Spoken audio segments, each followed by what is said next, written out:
తాను మాస్ లీడర్నని ముఖ్యమంత్రి తనకు స్పీకర్ పదవి అప్పగించి తన కాళ్ళు చేతులు కట్టేశారని శాసనసభ స్పీకర్ గడ్డం ప్రసాద్ కుమార్ అన్నారు. ఊర్లలో తిరుగుతూ అందరినీ కలిసి స్నేహం చేసే తనకు ఈ పదవి కొంత కొత్తగా ఉందన్నారు. అయినా తనపై నమ్మకంతో సీఎం రేవంత్ రెడ్డి అప్పగించిన రాజ్యాంగ పదవికి న్యాయం చేస్తానన్నారు. హైదరాబాద్ రవీంద్ర భారతిలో గోల్కొండ సాహితీ కళా సమితి, తెలంగాణ భాషా సాంస్కృతిక శాఖ, అనంత సాహిత్య సాంస్కృతిక వేదిక, తెలుగు భాషా చైతన్య సమితి, లక్ష్య సాధన ఫౌండేషన్ సంయుక్త ఆధ్వర్యంలో బడుగు బలహీన వర్గాల నుండి శాసన సభాపతిగా నియమితులైన గడ్డం వినోద్ కుమార్ కు సన్మాన సభ ఘనంగా నిర్వహించారు. తెలంగాణ రాష్ట్ర స్పీకర్ గా తన విధులను నిర్వహించి మంచి పేరు తెచ్చుకుంటానని ఆయన అన్నారు. గత పాలకుల కవులకు దక్కాల్సిన గౌరవాన్ని ఇవ్వలేదని, తాను మాత్రం ప్రభుత్వ పరంగా వ్యక్తిగతంగా అన్ని విధాలా వారికి అండగా ఉంటానని స్పీకర్ స్పష్టం చేశారు. నా మీద ఏ విశ్వాసం పెట్టి నన్ను ఈ పదవిలో కూర్చోబెట్టిందో నాకు తెలియదు. అయినా నాకు ఇచ్చిన పదవి ఏదైతున్నదో ఆ పదవికి తప్పకుండా న్యాయం తీసుకొని వస్తా. ఈ తెలంగాణ రాష్ట్రానికి ఒక మంచి స్పీకర్ గడ్డం ప్రసాద్ కుమార్ ఆ విధంగా తీసుకొని వస్తా.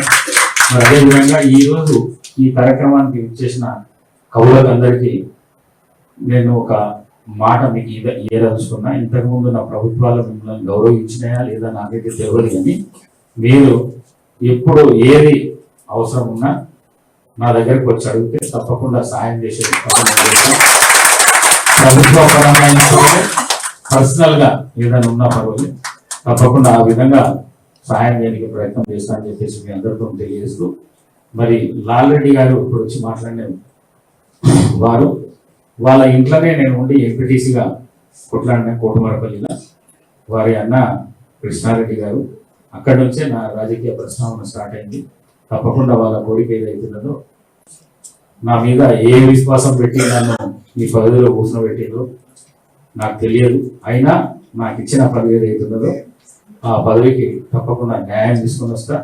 ఈ తెలంగాణ రాష్ట్రానికి ఒక మంచి స్పీకర్ గడ్డం ప్రసాద్ కుమార్ ఆ విధంగా తీసుకొని వస్తాం. మరి అదేవిధంగా ఈరోజు ఈ కార్యక్రమానికి ఇచ్చేసిన కవులందరికీ నేను ఒక మాట మీకు ఏదలుచుకున్నా. ఇంతకుముందు నా ప్రభుత్వాలు మిమ్మల్ని గౌరవించినాయా లేదా నాకైతే తెలియదు, కానీ మీరు ఎప్పుడు ఏది అవసరం ఉన్నా నా దగ్గరికి వచ్చి అడిగితే తప్పకుండా సాయం చేసే ప్రభుత్వ పరమైన పర్సనల్ గా ఏదైనా ఉన్నా పర్వాలేదు, తప్పకుండా ఆ విధంగా సహాయం చేయడానికి ప్రయత్నం చేస్తానని చెప్పేసి మీ అందరితో తెలియజేస్తూ